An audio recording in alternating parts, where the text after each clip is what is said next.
Welcome, folks.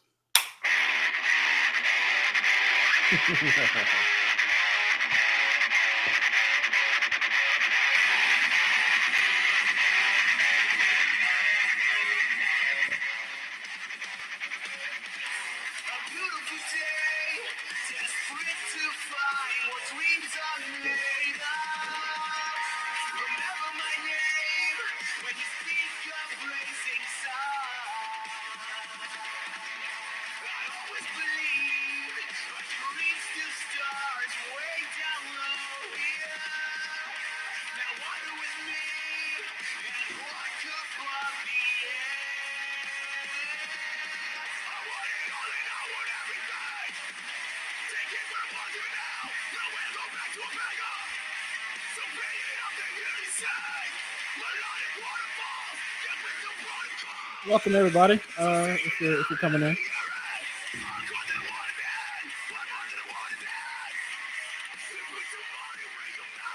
I'm just gonna rock out, man. You're a little late, but better late than never.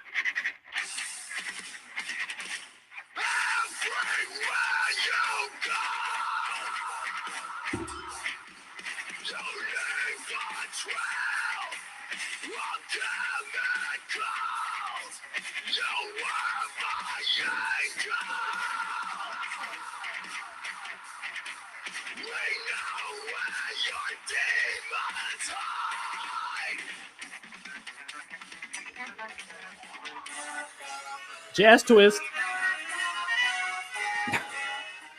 Some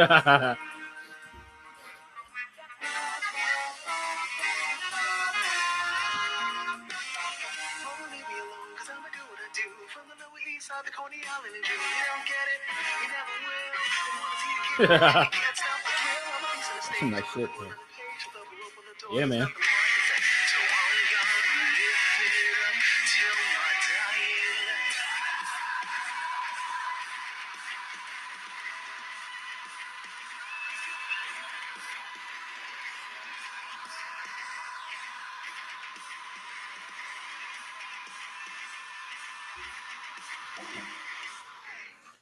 And welcome to the Contemporary Comrades podcast. You already know what it is, man. The Sir Heaviness. A little late. Had some technical difficulties. Had some ups and downs, and lefts and rights. But we're here, man. Shout out to everybody who just tuned in. To my left this time, we have the Half-Ass Podcast, Mr. Half-Ass Podcast. Corn, say what's up, man. Yeah, man. It's been a crazy week. We had a debate last night. Ice Cube, under some fire from, I guess, Democrats. I guess we can call them. And apparently, black men are under fire as well. Per usual. No surprise. So, we got some good stuff coming tonight. Also, did you know you're being tracked, or you're going to be tracked everywhere you go, if not already? So, yeah, we got a pretty good night. Yeah, man. We're just gonna get into it. But before we do, as you come in, make sure you hit the like, make sure you hit the subscribe. Also, I don't know if you noticed, but we have a new logo. Shout out to Jacqueline. IG tag is in the description if you want to check out our art. Buy a piece or 3. You feel me? She did the digital art for us. It came out fire. Shout out to her for that. Again, IG at Contemporary Comrades Podcast. You see it floating down below. And also, if you want to join in the discussion, the link is in the description as well. Please let us have a non-troll join for once. Well, actually, no, for twice, because we've had one non-troll join. But let's get those numbers up. You feel me? But man, first off, Hot97. Now, I don't know if you know that it's a hip hop radio show, right? The hosts are Ebro, Peter Rosenberg, and I can't even remember the chick's name. Do you remember her name? Yeah, her I don't name want is you to know. Unknown. Right. Her name is Vacant. Right. She doesn't say too much on the show, from what I. And also her name is Replaceable. If you ever watch Sorry, it, I'm he's not. If you ever watch it, he's not wrong. But anyways, they recently had Ice Cube on as a guest, so of course discuss his whole CWBA, contract with Black America / platinum plan with Donald Trump, right? They did an interview with him. We'll get into that here in a bit, but we actually want to play a pre-interview clip where Ebro himself had some choice words to say about black men.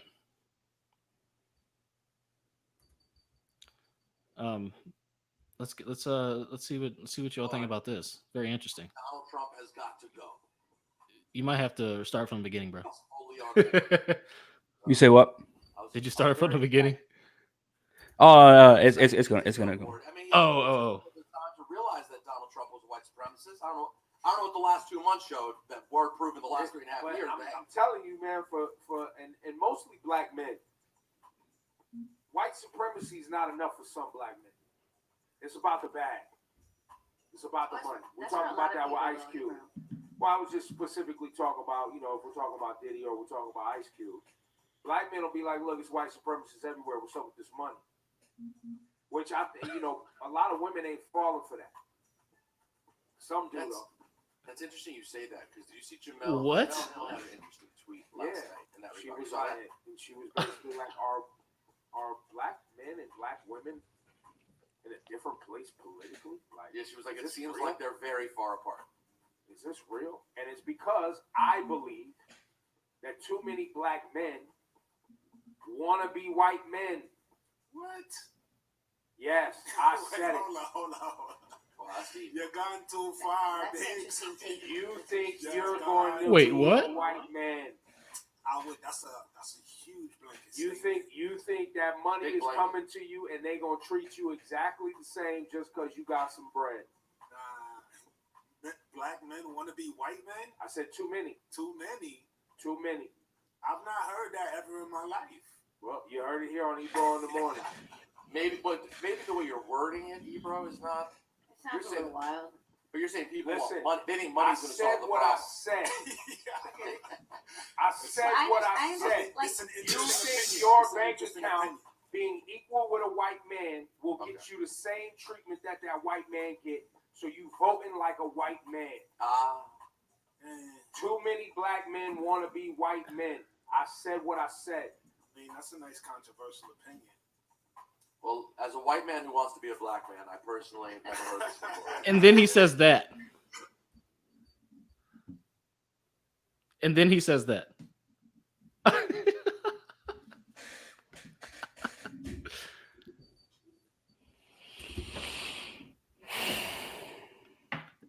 Well, folks, I think Corn's side pretty much sums that one up, right? Look, we try our damnedest not to have to talk this racism shit, right? All this super black shit and super white shit or whatever, right? But these prime examples, these Amazon Prime examples, shout out to Organic the Maze Runner, right?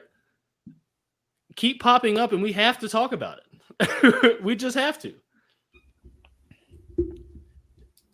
So I don't know if you remember when we talked about, I don't know how many episodes ago it was. We talked about it a couple of times, but basically the disrespect of men in society, in particular black men in society. And who said that it was at the behest of our own people, or people who at least claim to be our own people? Because from what I understand, Ebro's not even black. Again, that's a whole nother thing. People who are not black speaking for black men. That's a whole nother topic. Ebro, basically Ebro, making these statements like this, and it's okay. Now tell me, answer me this, Corn. What is not racist about that statement? For either side, racist against white men and racist against black men. What is not racist about that statement? Answer me that. Nothing is not racist. It's all racist to me. I think it's all racist. what he said, I can't even believe that. I just saw this video like maybe 2 hours ago, and this video is from a week ago. First of all, and the fact that it just went under everyone's noses and just went by, and no one said shit about it. Like the fact that someone that's not even black, you can have that background of hip hop. You can. I'm not even going to say that Ebro's a culture vulture, like a lot of people have already called him before. But you're not black. And if you are, no one really knows. You know what I mean? If you are, you ain't all black. Again, I that's a real deep rabbit hole that, again, it doesn't really matter. If you're black, you're black. I get it. But the fact that he said this, black or not, I have an issue with that. Totally. And then he doubled down and said, I said what I said. I said what I said. And that's what I told you before we recorded. I said, when he got on camera with Ice Cube, he pussied it. He pussied out. Now, I didn't watch the whole interview. You disagree with me? I didn't watch the whole interview. I think you did. You probably did. So maybe you're right. But from the first 10 minutes I saw, he pussied out. I have to watch the rest to be proven wrong. But at the end of the day, when you're speaking on black men, and because we're gonna get to what they were saying, what he said before, or what they were saying before that, where what Jamel Hill was saying about black men and black women are different, are opposite sides when it comes to this kind of stuff, right? Mm-hmm. And when it comes to politics, I think is what they were saying, right? You cannot speak on, and I don't speak for all black men, but you cannot speak on black men, period. Whether he's black or not, in that aspect, he cannot do that. Because, again, you're talking about black men wanting to be white men because of bank accounts, because of money. Right. White men aren't the only people who value money. Everyone values money. What did Cardi B and Meg Thee Stallion do just 2 months ago in their music video? What did they do that for? Oh, but money. But wait, they don't. Women don't do that. Black women don't do that. That's what Ebro said, right?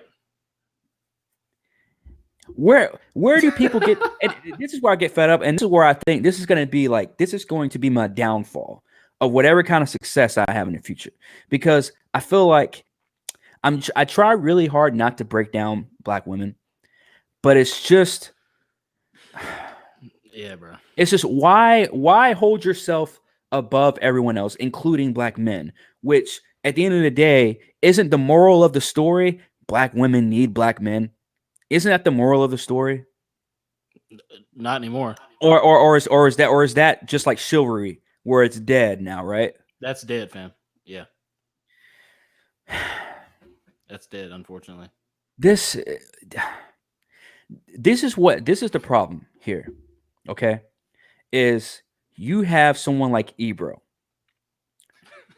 going on his morning show, his radio show, where hundreds of thousands of people listen overall. Maybe not all at once or live or anything like that. But I mean, these guys pretty much, they get millions of views. Break in about at least 500,000 views a week on YouTube alone. If not more, when they have a controversial, guest or something like that, right? Yep. But to get on your platform and to speak about black men like that, again, now you and I have said on here before, on numerous occasions, if not almost every episode that we have, about how they're using black men as scapegoats for everything. You're using them as test tubes for everything. Yep. You want to test out this agenda? Use the black man. You want to test out that agenda? Use the black man. You want to test out the downfall of humanity? Use black men. Now, again, like you said just a few minutes ago, We're not. We try and stray away from this whole, super pro black men this and black that. But it's just when you put us into a corner and then you say stuff like that, the fact that someone that has that many followers, someone that has that much influence, believe it or not, Right. how can you come out and say something like that? How can you come out and say something like, black men want to be white men? I said what I said. When you're on now, again, I don't know the other two black dudes that were on, that show with him, but it seemed to me these two dudes did not check him. The one dude tried to. Now the one dude, he was like, I don't know about that. That's a great statement. That's a controversial statement right there. You just said something. That's not checking him. No, he didn't check him. I'm like, bro, where are the guts in people? Where are the balls at in dudes now? And black men now? Because again, I could now, maybe not the job I have now, but I could lose. Like, people don't realize that the stuff that we say on this podcast, we could lose something in the future based off of just the stuff that we've said before on here. Facts. I'm putting myself out there because this stuff needs to be said. No one's out here saying this stuff. No one's out. We saw that this video, that this statement that Ebro made. Everybody just let it pass. I'm like, bro. I didn't hear no backlash from that. How? But yeah, we're getting mad at Kanye because he wants to run for president. But yeah, we're getting mad. At Ice Cube and 50 Cent. But we're not getting mad at Ebro for someone who I'm pretty sure is not black. And you could tell me till you're blue in the face that he's black, and I still won't believe you. Bro, you know what? I think what Ebro said was a shot at 50. I didn't even put two and two together, but I bet you that was a little shot at 50. Because he said black men think like white men and want to vote basically for money. And the whole reason 50 Cent said basically vote Trump was for money.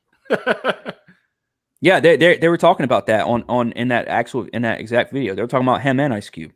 Wow. And if they did more digging, which obviously I'm guessing they did because they had the interview with them, but after later, it was this week that they had the interview with them. That I'm pretty sure they probably realized, okay, Ice Cube didn't do all this for money. That he actually explained to them exactly what was going on and the reason behind it. Which we again we'll get into that, but yeah.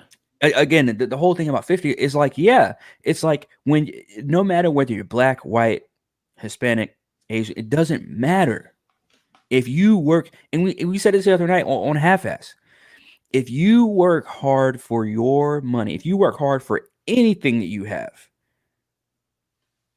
I'd be damned if anybody tries to take anything that I worked hard for away from me. So, regardless of race or whatever, I don't care what kind of person Donald Trump is. I'm not gonna lie. I don't care. Again, putting this out there, I don't vote, so nobody's getting my vote. Period. My vote. Period. But if someone's trying to take something away from me, and I mean, either way, we're gonna get stuff taken away from us. Period. In terms of money and taxes and all that stuff. But you want to take more, a much large chunk of it. Regardless of how people want to defend it and say, oh, it's not income tax, it's this tax or that tax. Either way, you're taking more money out of what I believe I should have because I earned it. Yep. Period. Then yes, if I'm a voter, then yes, I am going to go vote for this other person because they're not trying to rape me financially. Sorry. But again, you can't tell that to people. You can't tell that to, again, I'm not trying to sound like this isn't Tim Cass IRL. This isn't Joe Rogan's experience. Like literally, like I'm not, for the right or left or anything like that. Democrats do not listen. Period. Now I can't say all of them because I've had conversations with people on both sides, and quite honestly, contrary to popular belief, I think there's a lot of Democrats out there that actually do sit down with people that have different beliefs from them and have a conversation. I think that's just based on the kind of human that some people are. But there are still a lot of people that claim to be this and claim to be that, and they don't listen. They're just waiting for you to stop talking. Just like you go back to the debate last night. What did the moderator do whenever they were trying to get their point across? Whenever the two candidates were trying to get the point across, she wasn't listening. She was waiting for them to finish. She was trying to cut them off and wait until they finished so she get her own point across. It's like nobody wants to hear what the moderator has to fucking say. That's what I'm saying. Again, I know. I'm sorry. I'm trying to cut down on the language, but nobody wants to hear about what the moderator has to say. Nobody wants to hear about the moderator's opinion. Nobody even knows your name.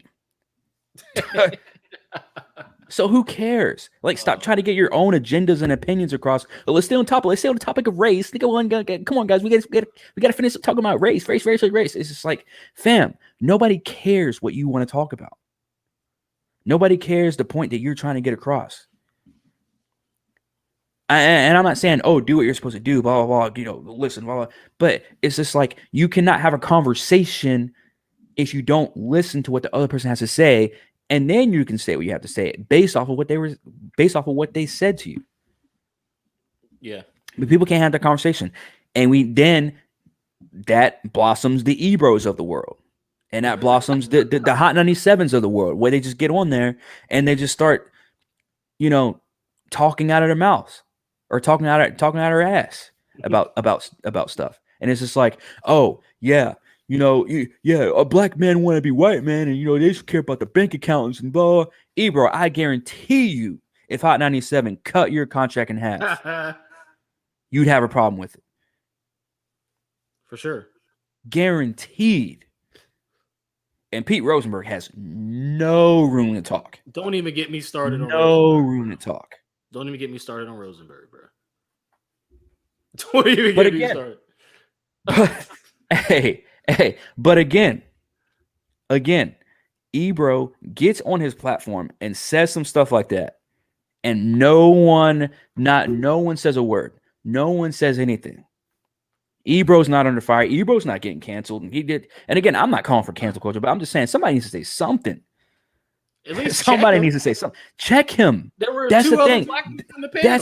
That's what I'm saying. Like, you had two other black dudes on there, and they didn't check them. At least not in the video. That I watched the whole video. They didn't check them. That's the thing about this though. That what he said was a racist comment. If you look up the definition of racism. Well, they changed the definition of racism. Oh, right. They changed it. I forgot. Yeah, they changed that definition. Oh, because of an email that a woman decided to write to Merriam-Webster over and over and over and over again until they acknowledged her. As the world turns. Fam. That's the programming in I don't know how to call it, like in perfect effect. Because you can make statements like that, which are racist, but from the other that is perceived to be negative point of view, perceived to be positive point of view, and it's okay. But if you're coming at it, or if you're a white dude and you say that, what's going to happen to you? If you at least resemble a white dude, what's going to happen if you say something like that? Yeah, black. Even if it's a man saying it about another man, which again I find atrocious. But imagine put a white dude in the place of what Ebro said, and imagine the backlash. Yeah, just imagine it. Yeah, but no. Now, if Pete Rosenberg said that, which we know he would never say that, because Pete Rosenberg, I will admit, he knows his place in some instances. He's learned over the years. I mean, we saw. I don't know if you saw, but that again. Much love to Joe Budden, but we saw that I saw the whole video that him and Joe Budden went at it, and Joe Budden called him out years ago on his BS. So Rosenberg knows his place, but yeah, again, put a white man in that place. Oh my God, I would not even be surprised if there are riots happening. Seriously, and I know I'm going far fetched, I know, but I'm exaggerating. But you know what I mean. They'd be trying to kill this dude. He'd have to be walking around with security like 6'9". if there was a white man in his place that said something like that, that black men. And here's another thing. This is what really, really, really. I guess I'll take a Family Guy phrase and say grinds my gears. The fact that you're gonna compare, you're gonna say black man wants to be what was the exact quote he said? He said a lot of black men, or no, he said too many. He said too many. This is what really gets me. He says too many black men want to be white men, and guess what he based this off of? Bank accounts, money. So now you're telling me that the scale between black men and white men is money? And again, no one's saying any of this. No one. There's no videos. I couldn't find any videos out there about Ebro says this or says that. Ebro goes too far. Ebro crosses the line. Are you kidding me, dude? So that's your comparison between black men and white men is bank accounts, money. Hey, I mean, and they wonder, man. Whatever, man. Whatever, man. Dude, I'm getting all worked up, man. I'm sorry. It's all good, man. It's all good. That's what makes this cast great. But this is just a prime example of division at its finest. So we're not like we said before, we're not just dividing political parties, we're dividing races. And within these races, we're dividing genders. And within these genders, we're dividing based on our political standpoints. And then within our political standpoints, we're dividing again based on who the fuck knows what. You know what I'm saying? Like there's never an end. It's like a infinitely multiplying division going on in every aspect of everything. I've said it once before and I'll say it again. It's a never ending game of 2K. It's people are getting caught up in their own mind and their own like game that they're starting to take all this stuff and take it so serious that they're starting to divide. We're starting to divide each other. Period. Off of like dumb stuff. Dude, I saw an article. We should have actually talked about it. I just now remembered it. I saw an article talking about how I can't remember what state it was in. I want to say Missouri or some Midwestern state. They literally segregated the voting booths, and they had what they called it? They said people of color was one, and the other one was like I can't remember how they worded it, like resembling white or it was like seemingly white or something. I swear, and it wasn't a satire piece either. It was legitimate. And I wish I could pull it up because I want to find it again. But I saw that where they literally had separated the voting booths. You got to be kidding me. I'm not joking, you fam. That was Missouri. It was some Midwestern state. Missouri. Missouri. I'm gonna look through my browser history because I need to pull that back up. Man, get the fuck out of here, bro. Serious, dude. I know I'm trying to cut that, but god damn, bro, are you kidding me? I wish.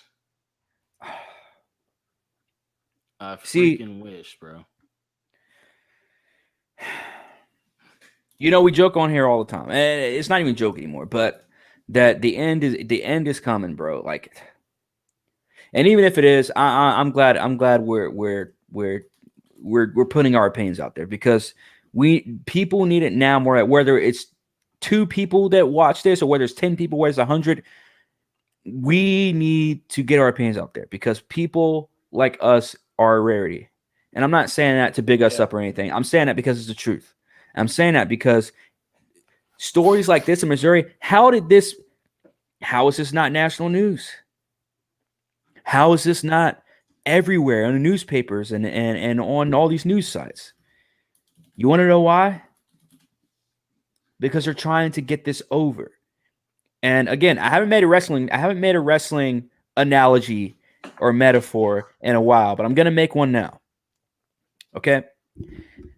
In professional wrestling, there's this thing called getting over, Yep. which means getting over with the crowd. And hell, you don't even have to be in professional wrestling to get over with the crowd. It's just an entertainment period or sports, you know? It's getting the crowd to believe in your BS, getting the crowd to believe in your shit, per se, right? Or to believe in your gimmick, per se. Once you get the crowd to believe your story, even though they know it's fake, they know it's fictional, they know you're a fictional character, they know that this is all rigged, you know, quote unquote rigged, Right. or they know that it's all staged,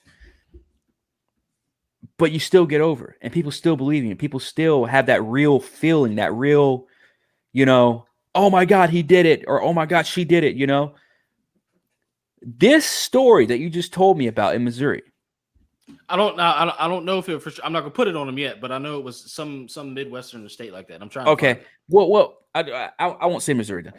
This story that you put on me though, that you literally just told me 2 minutes ago, the fact that this is not national headlining news, the fact that CNN isn't storming, you know, to the cameras for this, the fact that Fox isn't storming to the camera, actually, well.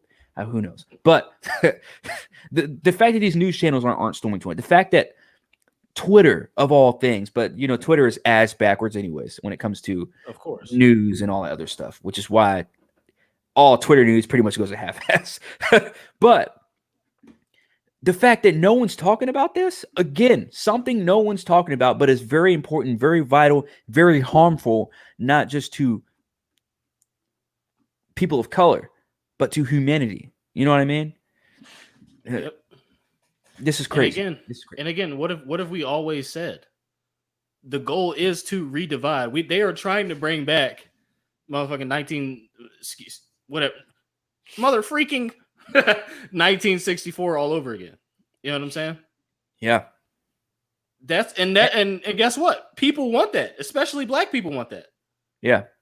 Now, answer me this.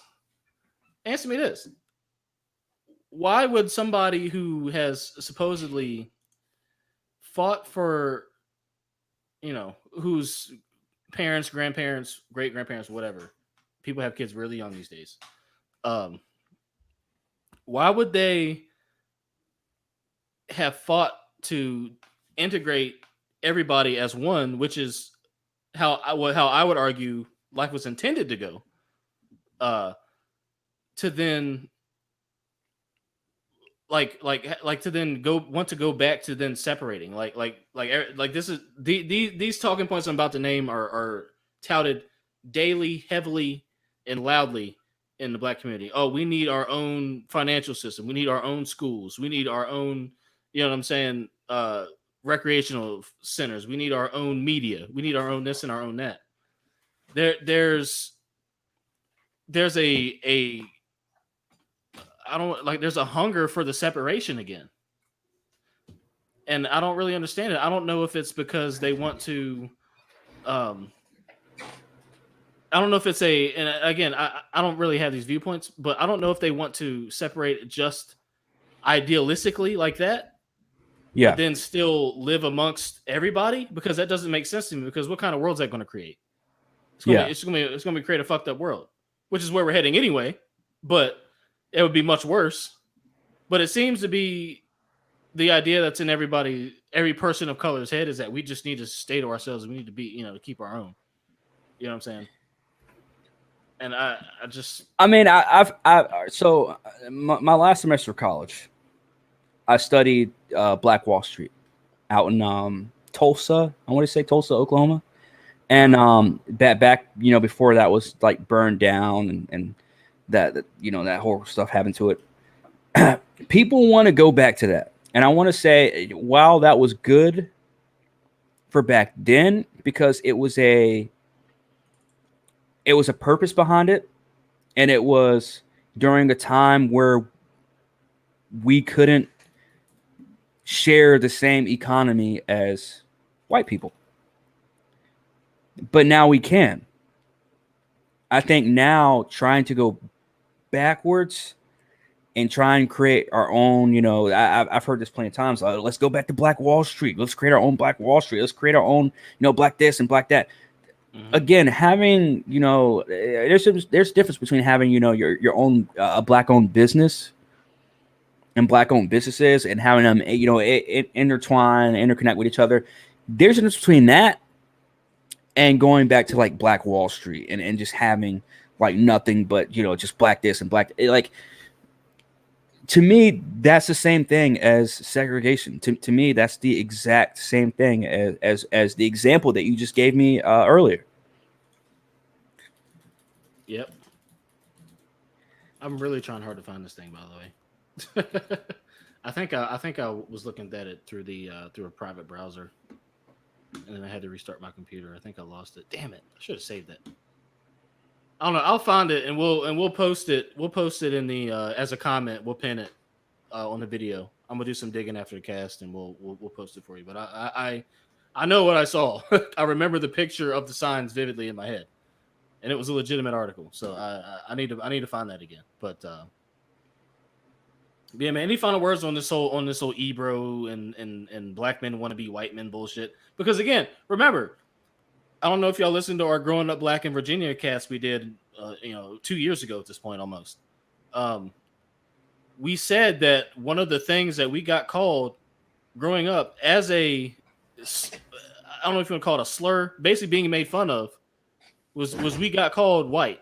You're the whitest black guy I know. How many times you heard that, Corn? About 1,000? A million? Yeah, 1,000,000 times.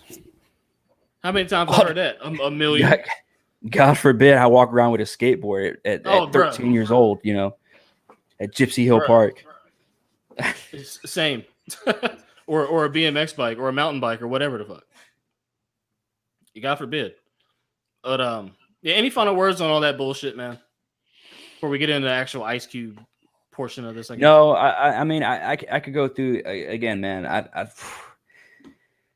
so many rabbit holes I could go down, especially with Ebro alone. Like, not even based on that, but yeah, man, I have nothing else to say, man. Like, I've said literally all my main points that I need to make about what he said and the damage that he did.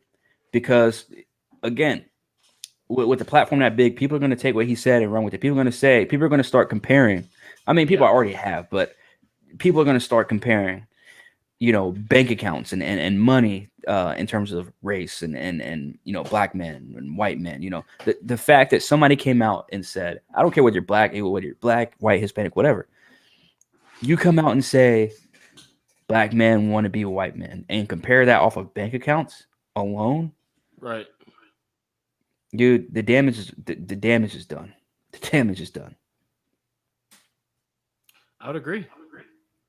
I would agree. So I guess we're going to play a little bit of that Hot 97 interview with Ice Cube. Before we do that, though, I want to just go over what his CWBA and Trump's platinum plan is and why everybody's so pissed off. Am I supposed to pull that up? The video, yeah. I'm just going to read a little bit about CWBA and what it means and the platinum plan, etc. So, yeah, Ice Cube created this CWBA, which is the contract with Black America. Technically, that and Trump's platinum plan are two different things. Basically, the platinum plan is now, due to him working with the Trump administration, is a branch of the CWBA plan. Basically, it was designed to start the hard conversations, as Ice Cube put it. Basically, it was made to be perfected and debated. So he said he was open to all comments and suggestions so we can create a better contract. And they said that it will help and create a better and more perfect union, is what Cube's website says. So basically, he says he demands that both parties sign the contract before they earn the vote of Black America in November 2020. Now, judging by the backlash on that, I don't think people are going to wait. But I'll continue reading. He says the problems facing America are too deep and wide to simply reform one area or another. Okay. Long-lasting solutions demand a comprehensive thorough rethink of America so that each new approach in each area supports the success of others. And Ice Cube goes on to say, this contract with Black America will provide conceptual approaches in several areas. So basically, it covers 13 areas of improvement: prison reform, police reform, a guarantee for more Black opportunity and representation. Basically, the idea is if you sign the contract, you agree to an open debate and a clear and fair vote within the first 100 days of the 2021 Congress.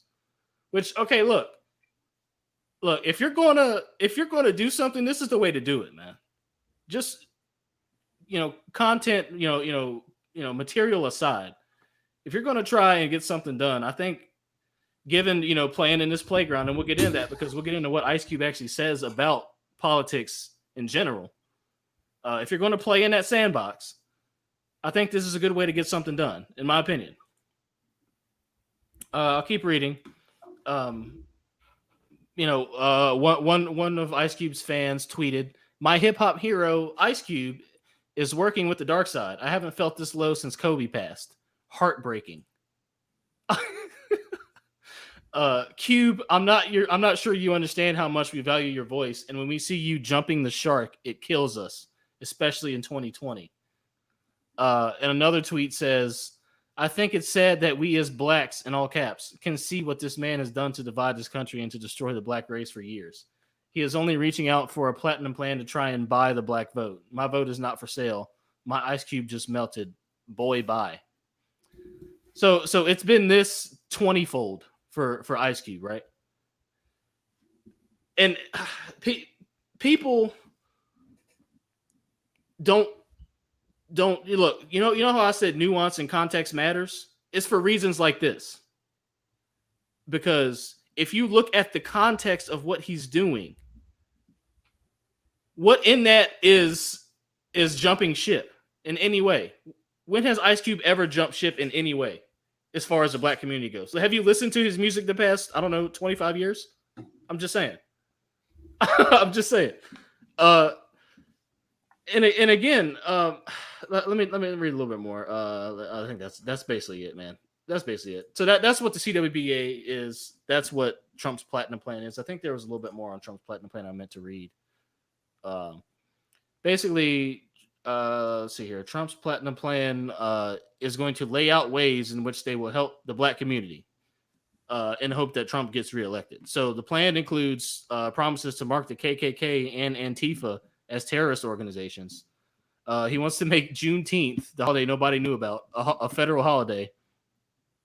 And he's going to create 3 million jobs for the Black community. That's Trump's platinum plan. And I guess it's going to be enhanced through Ice Cube's CWBA. So before we even get into the bullshit behind it, people very soon forget that Ice Cube went to both parties on this topic. He went to the Biden campaign, the Biden campaign, and they said that they would look at it after the election. And Ice Cube said, "Fuck that. I need something done now," because again, he's demanding a discussion within the first 100 days of Congress. That's not that long. So he goes to Trump's administration, who, keep in mind, already had a platinum plan laid out. Ice Cube then presents this CWBA, and they're like, okay, yeah, we'll look at it. We'll work with you. And they work with them. And Ice Cube has said repeatedly that he knows that, he said both sides are racist. He said both sides are bullshit, basically, is what he said without saying those exact words. He said, I don't trust either side to do what's right by, Black people. And people, and that just literally goes in one ear and out the other for people, because they still come back and say, "Oh, well, you're working with racists." And he's like, as if there's never been a racist in the Democratic Party, as if Joe Biden isn't racist. Grass is green.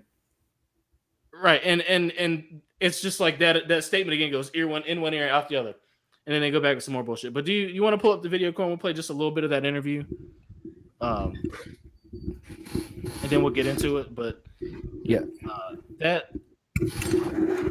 again, man, we everybody knows what we've said about politics and government here on this podcast, right? Actually, I'm gonna just shut up and we're gonna play a little bit. I don't know what part you want me to. We'll Play. just play it. We'll just play a few minutes just to get a little bit of a something. What they got down ain't gonna solve the problem yet. We got a lot of work. Are you you vote registered to vote? You're a voter. Yeah. Have you decided? I voted Democrat in every election. Have you decided how you're going to vote November 3rd? I actually haven't. You know, it's I'm a vote. But he's a Trump supporter now. For, California up and down. Our city and state. But I just, I'm a real, true undecided voter. Because they're not doing enough. And the white supremacy alignment of Donald Trump and the people he has working for him who are overt white supremacists. Look, racism comes in many forms, but overt white supremacy that doesn't put you off in potentially supporting Donald Trump. Well, I'm not supporting Donald Trump.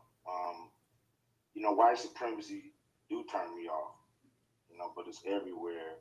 And it's on both sides of the aisle. And, that's just the reality that we live in. And I'm not naive to that. So, we're engulfed in white supremacy. So, that's just something we're going to have to fight our way out of. I think we're going to fight up. We're going to have to fight on all fronts.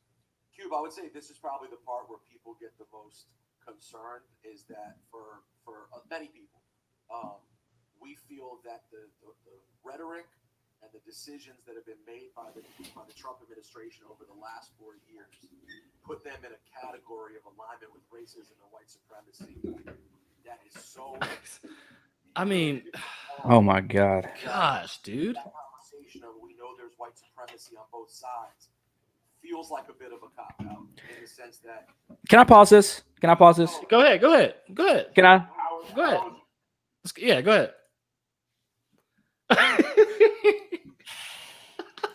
This is all right. I know I'm laughing, but this is no laughing matter. How can someone say, again? It's funny that we're talking about these doofs again, like these dummies, these fucking idiots again. Like, how can you say? Ice Cube, okay, we don't know him personally, okay? I get that. Sure. He's a celebrity, he's famous, blah, blah, blah. He's probably got some underlining things we don't know about, blah, blah, all that bullshit, whatever. Got it. However, the Ice Cube that has been presented to us, and I'll say that I said the same thing about Trump, I said the same thing about Obama years ago, like the person that they presented to us is the only thing we can go off of. Ice Cube has been honest since way before we were even born. What would motivate him to sit up there and cop out? When have we ever known Ice Cube to cop out? Again, we don't know him personally. We're just going off of what we know. The person that we've seen, the person that we've learned, for some of us, that we've learned to love.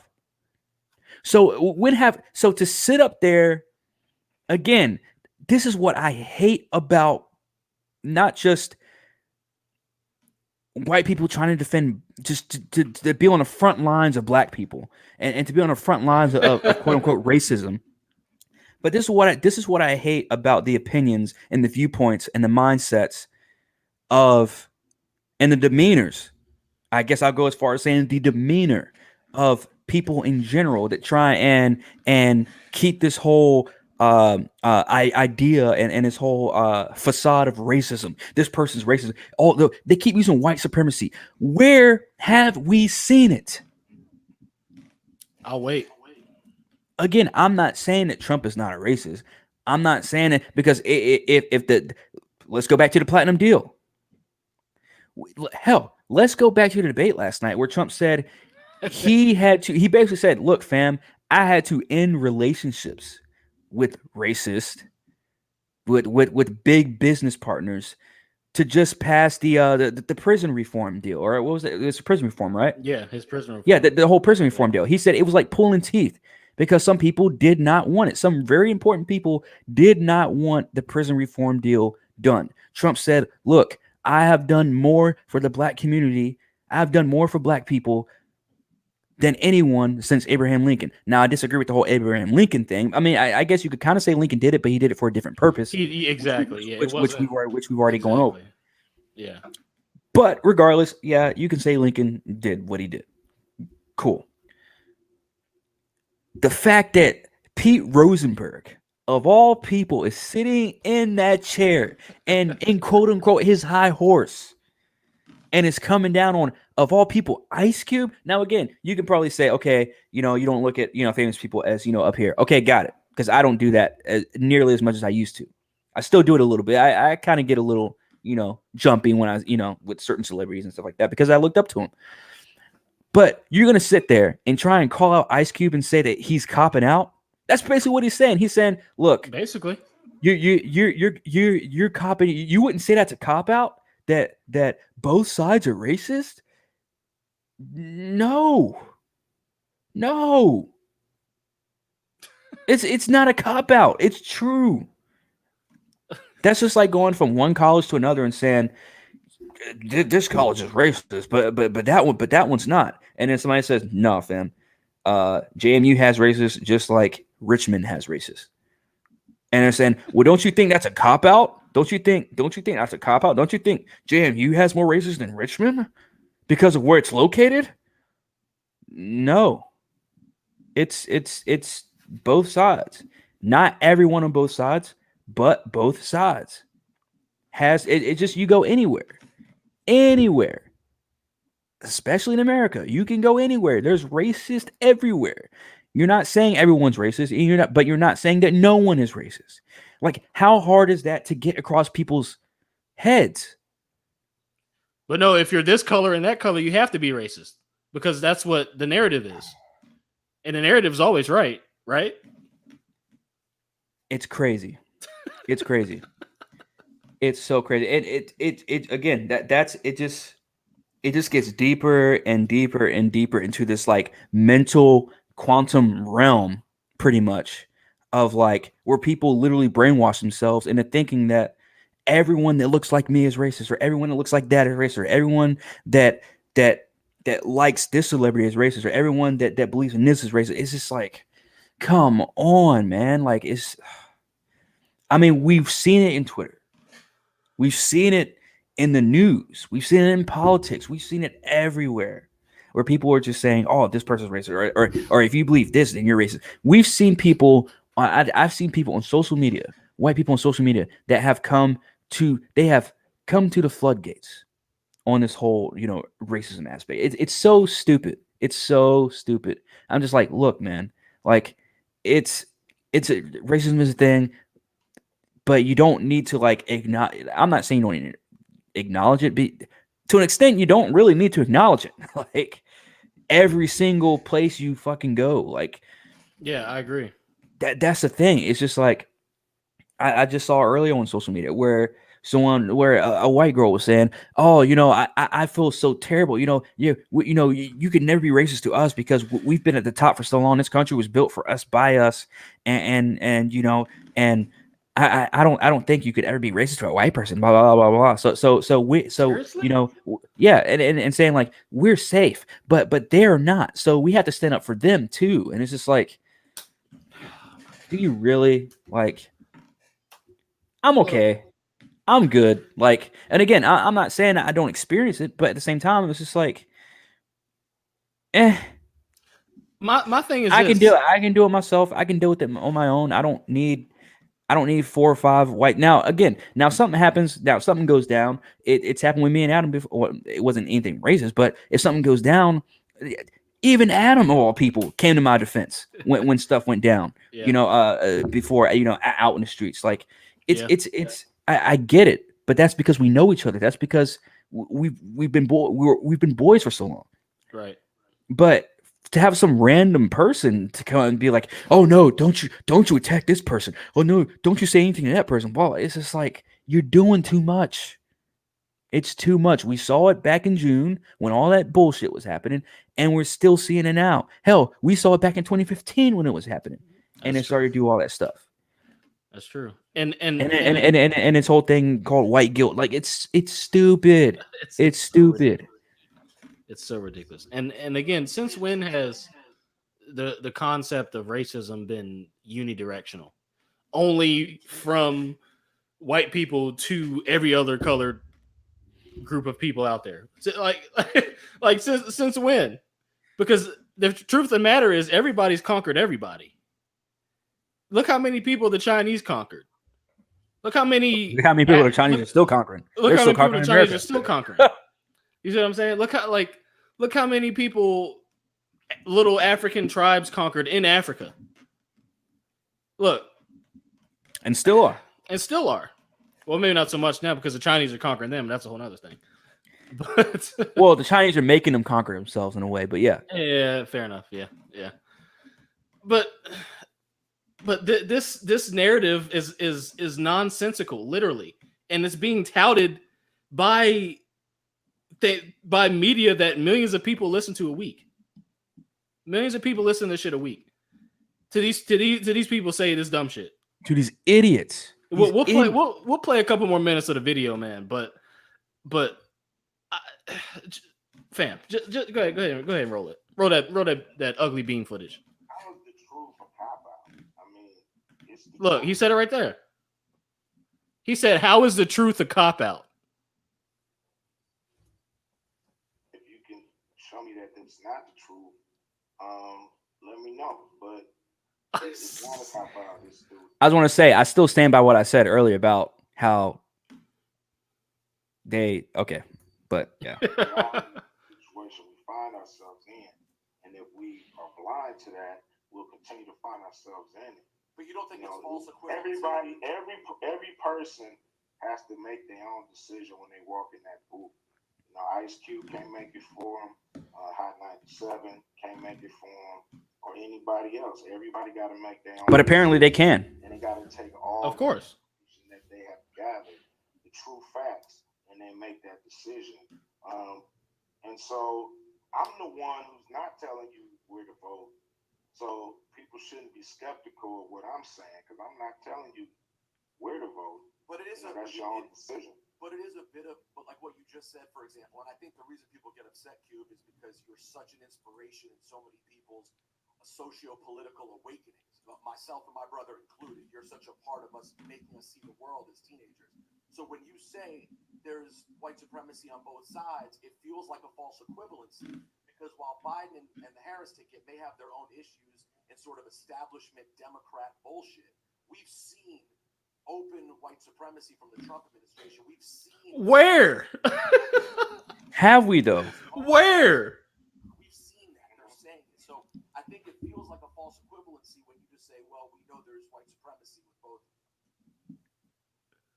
Yeah, I can see how you may see it like that, but I don't. So basically, what Ice Cube said was, where? Shut the fuck up and stay in your fucking lane because you have no idea. You're brainwashed just like the rest of them. This proves to me Ice Cube is not brainwashed. You want to know why? Because he said he hit jackpot with this one quote, and we've heard it somewhere else too. I can't remember where we heard it from another celebrity, but he said, "I'm not telling you where to vote. I'm just saying," and he's not even saying to vote. There was some other celebrity. I can't remember who it was, but they said, "I'm not telling you where to vote. I'm not telling you who to vote for. I'm just saying go out and vote." He's not even saying that. He's saying, nope. I ain't telling nobody where to vote. Right. He's like, I don't even know where I'm going to vote because both sides are fucked up. That's what he's saying. Exactly. And again, this election is literally. I was going to say it was equivalent to 2016, but I think it's topped it because, again, we had voting for two. Actually, you know what? Now I think about it, we've had voting for two shit candidates for at least the past 4 elections. At least because we've got Trump and Biden now. You got shit and shit. You had Trump and Hillary. You got shit and shit. Then you had fucking Obama and who ran against Obama and Mitt Romney, right? Romney. Yeah, I remember Ice and Romney in college, bro. And Obama, for that matter. Then you had Romney and Obama, and then who the hell did you have for 08? Was it it was Obama and who was the candidate for the 08 election? I can't remember. Me either. Dang. I know Ralph Nader ran independent. That's all I remember. Yeah, Nader ran independent. I can't remember who ran against. Was it a former vice president that ran? It might have been but it was one of those years where like there was going to be a new president regardless because Bush had already had his 8 years. Yeah. And everybody knew Obama was going to win that one. Right.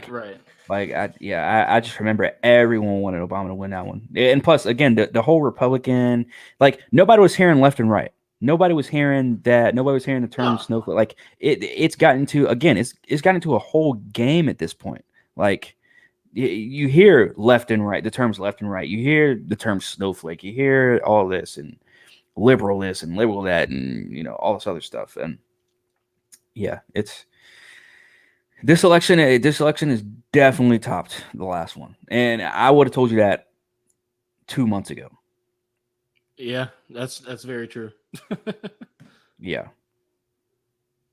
Yeah, I don't even think I don't even want to play anymore that unless you want to play anymore, but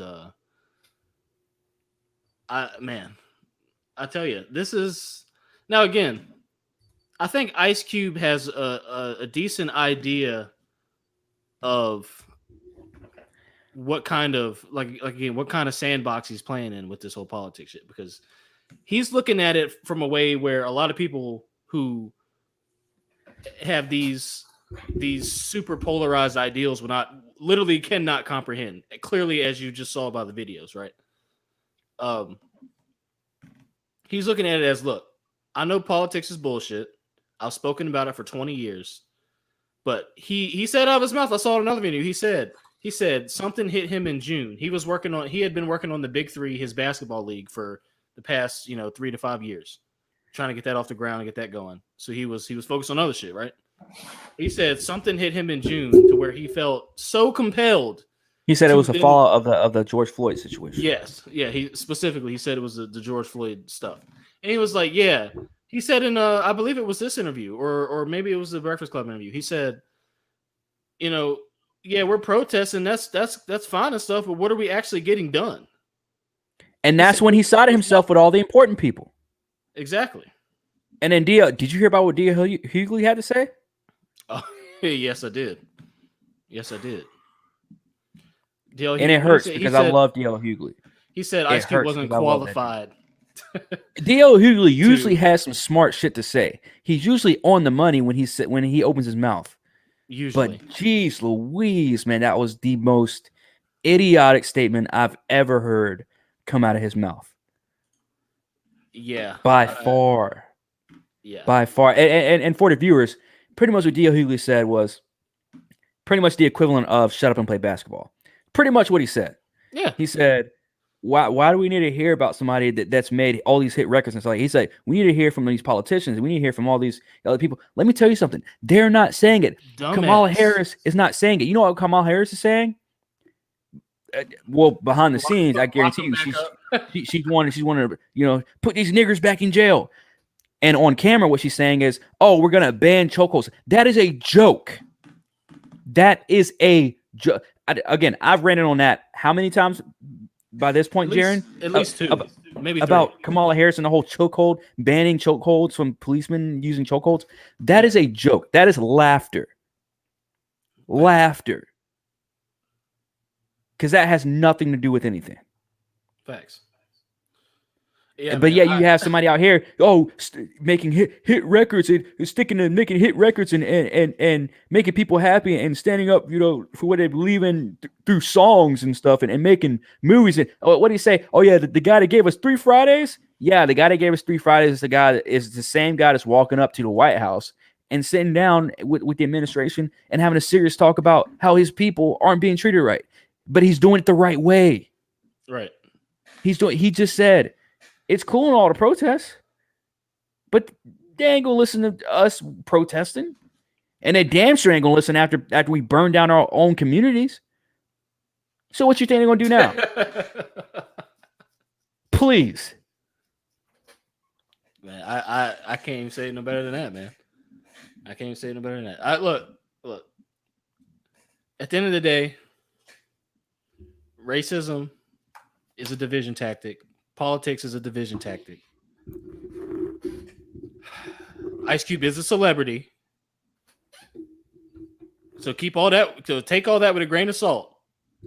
But if we're going to play, because there's two ways to look at this, right? You could look at this from the broader perspective, which is that government has never done anything good for any of us, regardless of race. And you could look at it as, okay, since we have this system of government in place, what can we do to at least try and get something done, even though at the end of the day we know it's fucked up, right? And that's the direction Ice Cube's taken. Because I feel like he knows shit's fucked up, and he knows that regardless of race, of whatever, just based off of his thought process through this shit, that, look, like the sandbox is dirty and it ain't gonna get cleaned up. So what I'll try to do, and I being Ice Cube, is see if I can get together with some people and get some legislation in place. Let's see who wants to play ball, right? Because at the end of the day, we're a week and a half from the election at this point, something like that. Yep. You're stupid, even as a political move in general. You're stupid to not jump on this deal, because that could be the last little push you need to get some of these, on the fence voters like Ice Cube himself to vote for you, right? Biden campaign said, "Nah, good, not fam, we good." Right? Trump said, "Look, come on, let's work together." But again, look, I'm gonna say this too. How many rap songs has Trump been in? A whole fucking lot. Over 80, apparently. Look, black people used to love Trump. Jesse Jackson used to hang out with Trump. Now that he's president, he's a racist and he's a white supremacist. So I'll say it again, where the hypocrisy is at an all-time high, man. Like, it just in general with life, bro. Like, no, I mean, like, you could people have a very short fucking memory. Yeah, because it wasn't that long ago where black people loved Donald Trump. It wasn't that fucking long ago. And people would compare their status to Donald Trump. Exactly. Again, WrestleMania 2 or 3? Trump was there. Who did Trump represent? Bobby Lashley, who just so happens to be black. No, but he's racist. Right? Because he didn't want to rent his apartments out to low-income neighborhoods.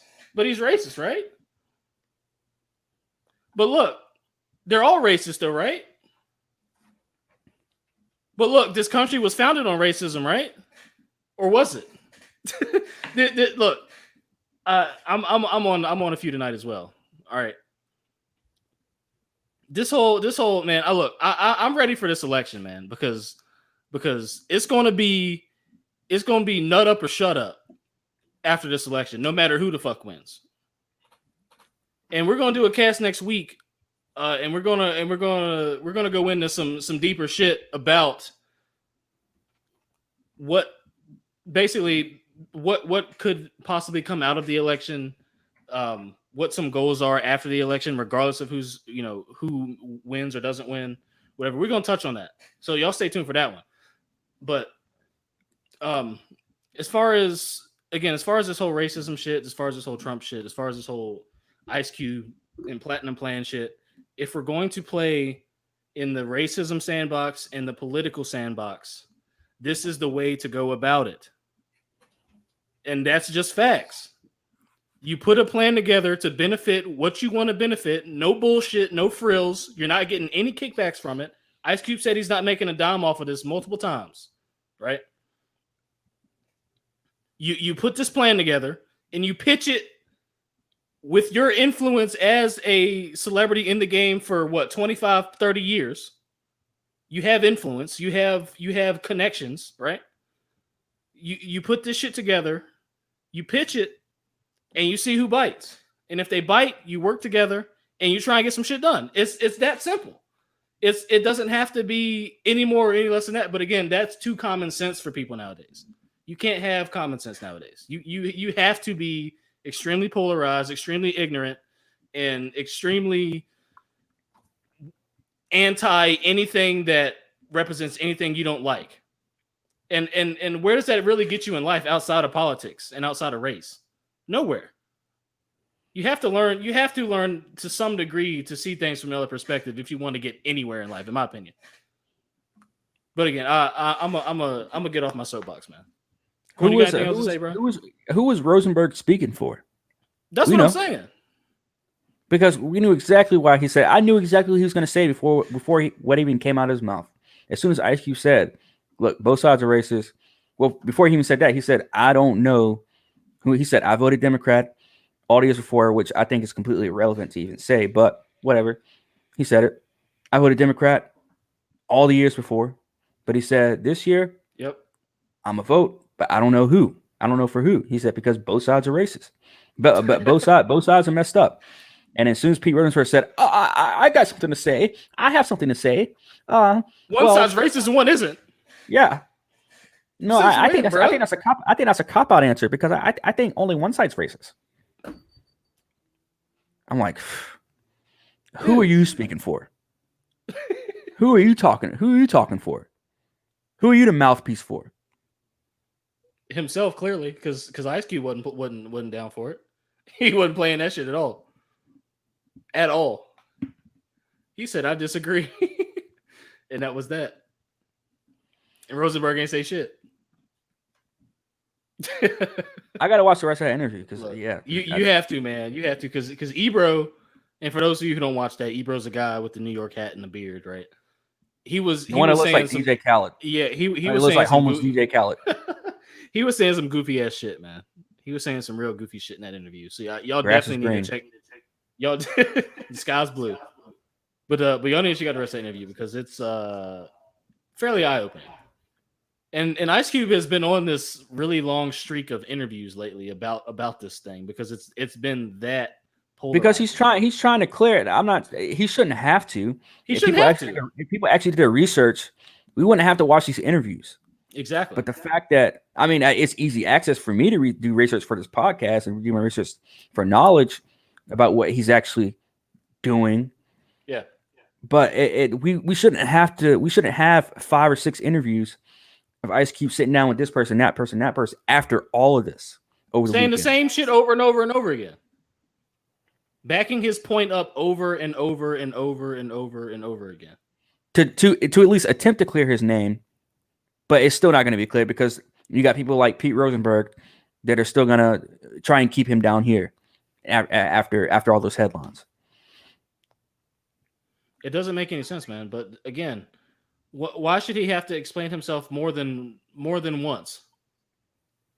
And honestly, that's the stance that Trump takes, and that's why people don't like him too. That's why people like denounce white supremacists, Trump. You haven't done it yet. He did it. For what? Release your tax returns, Trump. Well, they did a $40 million investigation on his shit and found nothing. He's taking a stance of why do I need to reiterate everything over and over and over again? The facts are there. Go get them. Ice Cube's not doing that. But Trump's doing it, and that's why people don't like him even more because he's not coming out and saying it time and time and time again. He's like, "Look, dude, I already said it. Let's move on." Again, we're not Trump supporters, okay? By far. By far, trust us, by far. But what he uses is common sense, and some of his things are common sense, and it pisses people off. Because he's got that grassroots, he uses that grassroots common sense NLP.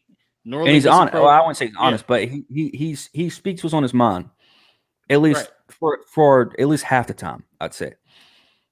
And he came out and said last night, straight up, he said, if you and Obama did if you guys did your jobs, I would not have run for president. That's literally what he said last night.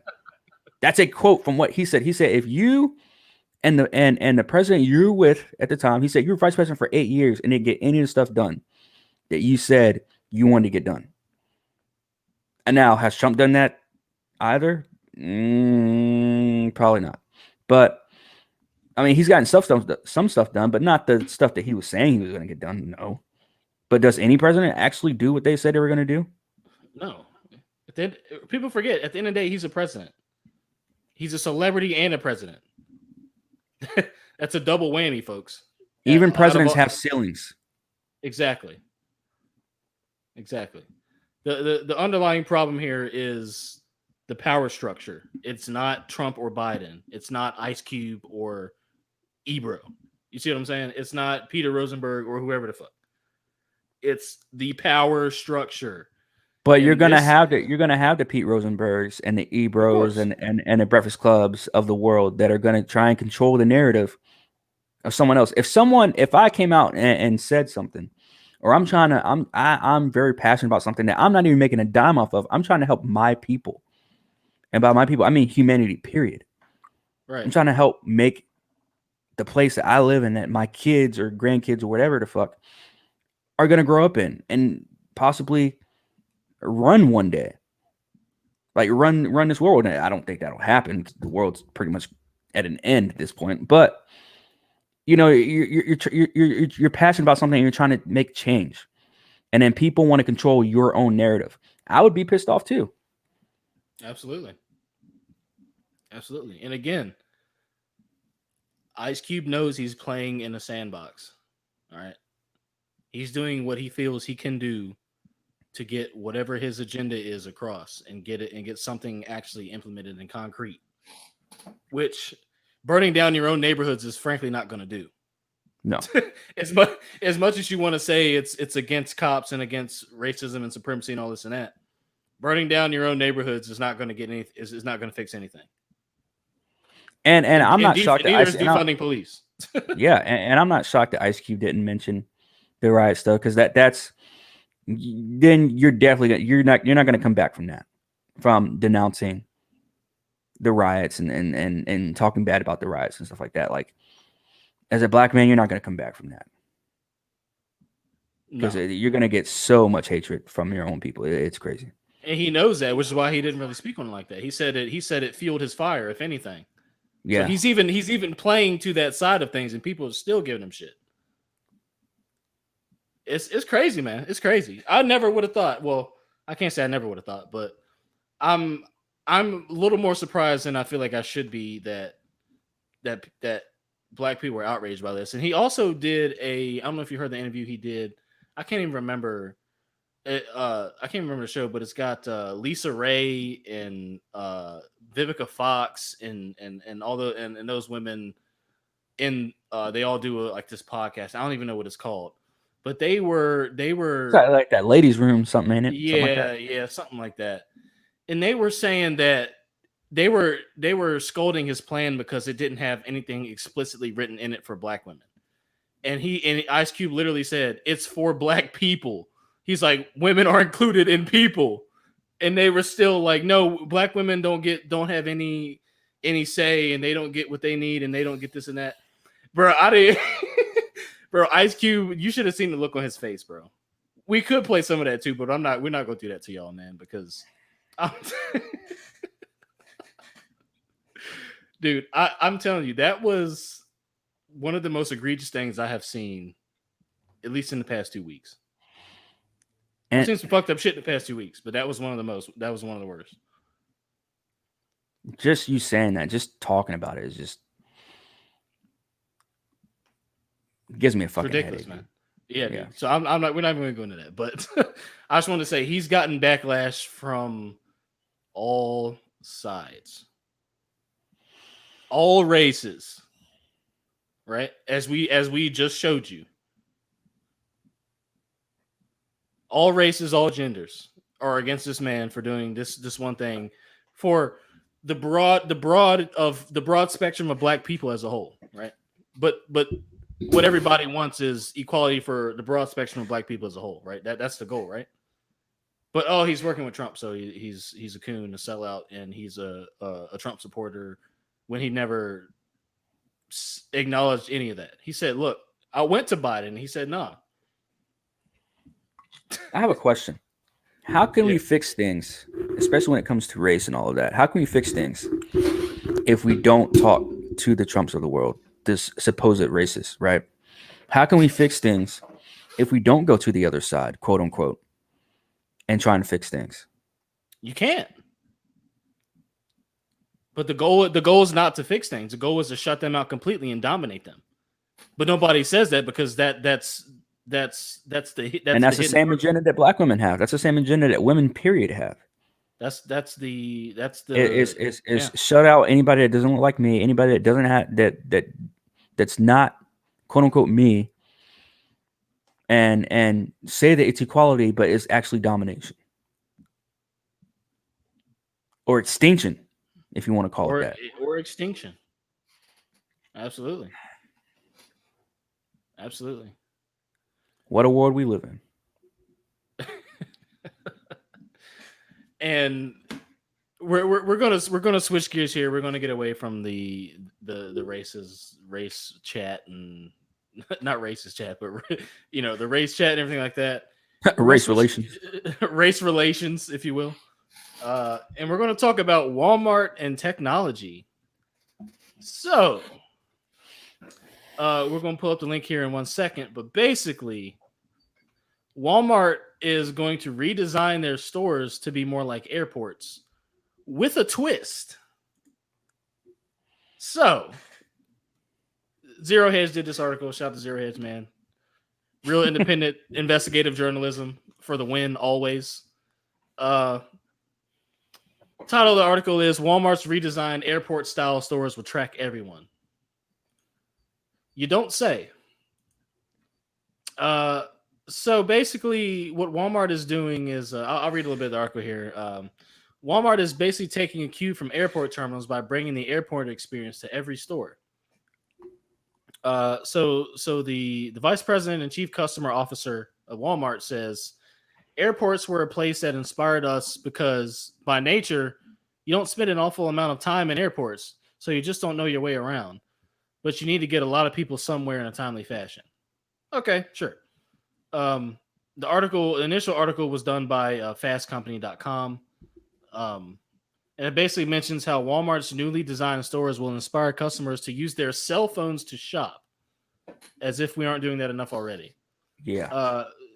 Basically, it says people walk around the store with a phone in their hand, looking down and looking up, and we wanted to integrate those things so when they look at their phone, they can look up at the same thing at the same time in the store. Basically, and it says here, the video above shows just how far corporations are willing to go to justify using the pandemic to identify and track customers. So the video starts by saying, we can play a little bit if you want, but the video starts by saying, please protect yourself and others by using their Walmart Pay or Scan and Go apps, because anything you touch could have COVID, right?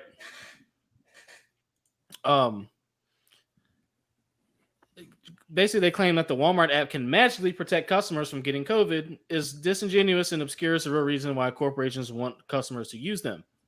I would say that's a fair point made by the article here. A CNN article did a great job at explaining why Walmart's redesigning. It says, in a push to get more people to download its app and use it while shopping, Walmart is encouraging shoppers to download it prior to entering to assist in navigating the store, search for more options online, and pay once you're finished. So they literally want you to sit there, walk around the freaking store, and stare at your phone the entire time. And pay and not even fucking look up. Let's keep reading. Basically, the terms of use for this here fancy app spells out exactly how little Walmart cares about protecting yourself and others during COVID. So the terms of use says, I'll read a little excerpt here. You authorize your wireless operator, names a bunch here, to disclose to Walmart and its third-party service providers your mobile number, name, address, email, network status, customer type, customer role, billing type, your mobile device identifiers, basically your IMSI and IMEI numbers, which can open up a whole nother huge vault of your own personal information just with the IMEI number and other subscriber status and device details.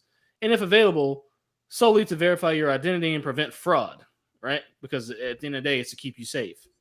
Give us your freedoms and we'll keep you safe. Remember that. Basically, so once a customer gives them access, or they connect through Walmart's Bluetooth beacon, which then connects you to the purchasing portion of this app, I guess. Basically, it says here, by combining CCTV surveillance footage and point of sale surveillance footage, along with a detailed description of what each customer purchased, and of course, all that other information we mentioned, it's easy for Walmart to build basically a real-time database of every customer. And Walmart, of course, adds in their terms of use when you just scroll down to the bottom and hit accept and don't read. They say, under no circumstances and under no legal and equitable theory, whether in tort, contract, strict liability, or otherwise, shall Walmart or any of its affiliates, employees, directors of officers, agents, vendors, or suppliers be liable to you or to any other person for any indirect, special, incidental, or consequential loss or damages of any nature arising out of or in connection with the use of inability to use the Walmart applications. So they don't owe you motherfuckers anything, basically, per usual, right? This is par for the course, right? And it's also saying if you get hacked, oh well. If all your information gets taken, oh well. If the NSA decides to research you and they want to see what you bought at Walmart before you did XYZ, oh well. Let's keep reading. So what are the apps good for, right? Basically, the article says it appears their apps are good for one thing: IDing and tracking you as you move about the store and make your purchases. I mean, basically. Basically. And the article closes by saying using smartphone apps to pay for merchandise does nothing to protect you from COVID. All it does is give corporations and hackers access to more private consumer data. It sounds like that's exactly what they're doing. So now Walmart's not the first company to do this. I know, Corn, you mentioned before we were recording that Amazon already has a similar touch and go type of setup with it where they use your fingerprint and et cetera, right? Yeah, I heard a couple months ago it's like either like your fingerprint or like your account is like it's basically like doing Amazon through your phone, but you're already in the store. Right. It's really weird. It's like you have to have an account to use it, and then you go through it's weird. Right. I don't know too much about that. I just heard someone talking about it. Someone that I watched on YouTube talk about it a couple months ago. Now, but I would say with this case with Walmart, I would say this is definitely the broadest rollout of this because there's so many more Walmart stores than Amazon stores. Let's be honest here. Walmart's fucking everywhere. And of course, it's going to take them some time to roll out their new store design and then get everybody, get all the infrastructure, the background infrastructure in place for this app and all this influx of people who should be encouraged to use it because COVID, right? Because 2020. Again, man, this is in line with the COVID pass. This is in line with all this new digital identity everybody is going to get. And what it's going to come down to is nobody look, privacy is already a thing of the past. If you think privacy is a thing of the past now, you haven't seen anything yet. You wait in 5 years when your medical records are stored digitally across the internet. All your personal information is also stored digitally across the internet. Your social security number, your bank records, your fucking pay stubs, like everything, every move you make in society will be tracked, logged, and analyzed. And it's at the most seemingly innocent, quote unquote, places like Walmart where you'll do this at. Now, keep in mind, again, it's going to take time for these technologies to integrate within people. People still, at the end of the day, want to look up and look at somebody in the face at some point. But this is a seed. This is a seed that will then grow roots, that will then grow a tree with fucking branches. All right. This is the beginning. These are the small, short beginnings of the broader picture of your life digitally. Because what else are they doing? Look who bought Ancestry.com, the Blackstone Group. And which is, by the way, the same group who hired basically a militia to go and assassinate people in the early 2000s during the Iraq War, during that initial invasion. This same group of people now has however many hundreds of millions of people's DNA. What are they going to do with that? Answer me that. It's going to get tied into the same shit that this Walmart app is tied into. I'm telling you, every single little intricate facet of your life is going to be documented and analyzed and tracked and recorded consistently. It is coming. It is not speculation at this point. It is coming within the decade. Believe that. So the real question is, what can you do about it? Because we're focused on race, right? Look what we just talked about. We're focused on making sure black people get what they deserve, right? Or making sure white supremacists don't reign amongst society, right? But what are they doing behind the scenes at the same time? They're keeping records on everybody, everything, everywhere. So even if you were to say, I don't know, start an uprising of some sort or try and take matters into your own hands, they already know what you're doing, dude. They know what you went to go buy to do it. And what time and in what Walmart. You see what I'm saying? So look, that's why we say, man, look, politics and racism is a sandbox, bro, because there are, quite frankly, there are bigger fish to fry that is affecting everybody. Granted, look, the issues with black people still remain, but as we said before, that is a symptom. This is something that affects everyone, and it affects everyone negatively, in my opinion. I think Corn would agree. And there's no backlash about this. There's no wait a second about this. There's no, hey, that's corporate, espionage. There's none of that, because Walmart has already absolved themselves of that in the terms of use, which you signed and accepted when you downloaded the app. Right? So they're good. There's no outrage about this at all.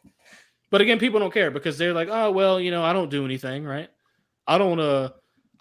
They don't care about me. My life's boring. Yeah. Okay. You just wait.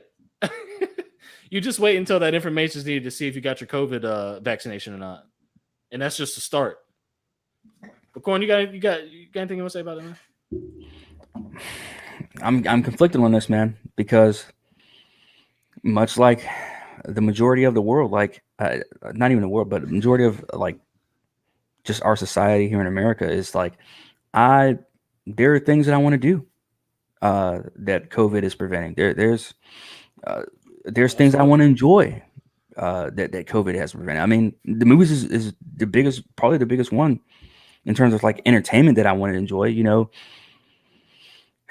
But it's now to a point where when the mask came out, that was a precursor. That Absolutely. was a trial. That was a test run to see how easily can we get them to do what we want them to. How easily can we close down certain businesses? Absolutely. Look at New York. They opened up certain businesses, and we were questioning, why did they open up this business or this sector of businesses and companies, but not these ones? Like, again, I mentioned movies. How are we going to open up bowling alleys and skating rinks and not open up movie theaters? That made no sense whatsoever. Places are, I agree, and places are relocking down. Mm-hmm. Multiple countries in Europe are relocking down. France had their highest numbers yet. Again, 900,000, right? Yeah. New York is already back on lockdown again. You can't go sit at a restaurant inside anymore there, at any capacity. And now we're looking at Walmart. Walmart saying, all right, believe it or not, I mean, I'm sure everybody knows about it now. Walmart's one of the biggest companies in the world. They're up there with the McDonald's and Apples and Absolutely and stuff like that. Like, so to think, okay, I'm going to be able to go into a grocery store and get what I need and get out. Okay, I get it. We knew that this was eventually going to happen. It's sped up. If not, I mean, this could have been a part of the plan the whole time. We don't know It for was. sure. I would argue it was. But they, all these agendas, all these plans that they had of control, all these plans they had of a new world, and taking everything from being so physical to now virtual. Yep. Video games going to virtual. I think these systems right here are the last systems. They're going to test all this VR stuff on these these next gen systems as well. They're going to push it even more than they already have. Video games are at an all-time high. Yep. Even higher than the early 90s was back then. Early 90s was like the height of video games. Now we're talking about from, I think it was 27 from a study showed, not 2017, 2015 was like that started the whole height of video games again. Yep. From video games to the way people watch TV to the way people buy things now. Amazon changed the game forever. I mean, yeah, we had eBay. Yeah, you could make that, that claim, but Amazon blew them out of the water after year one? So now we're talking about grocery shopping.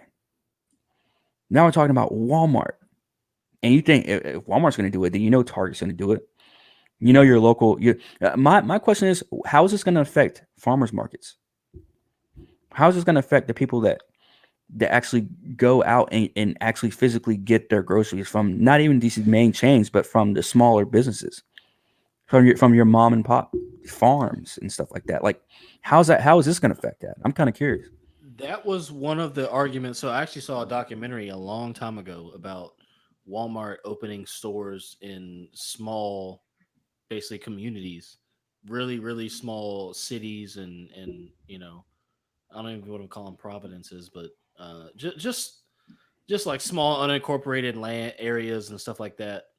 There's a Walmart there, and there's documentary went on talk about how Walmart literally would change the entirety of that particular small city or whatever, and how they pushed them out. Yeah, how they pushed all the smaller businesses out, and how because they're often what's Walmart's thing? Low prices, right? Cheap, low price shit that ain't even really that low priced. So it changed the whole scope of and it can change Walmart. If you put a Walmart in somewhere that does not have a Walmart, it will change the entire scope of that city. That to an extent, because again, there's not many places without a Walmart, but the places that don't have them are very small. Yeah. And Walmart made a point to get a Walmart in those areas.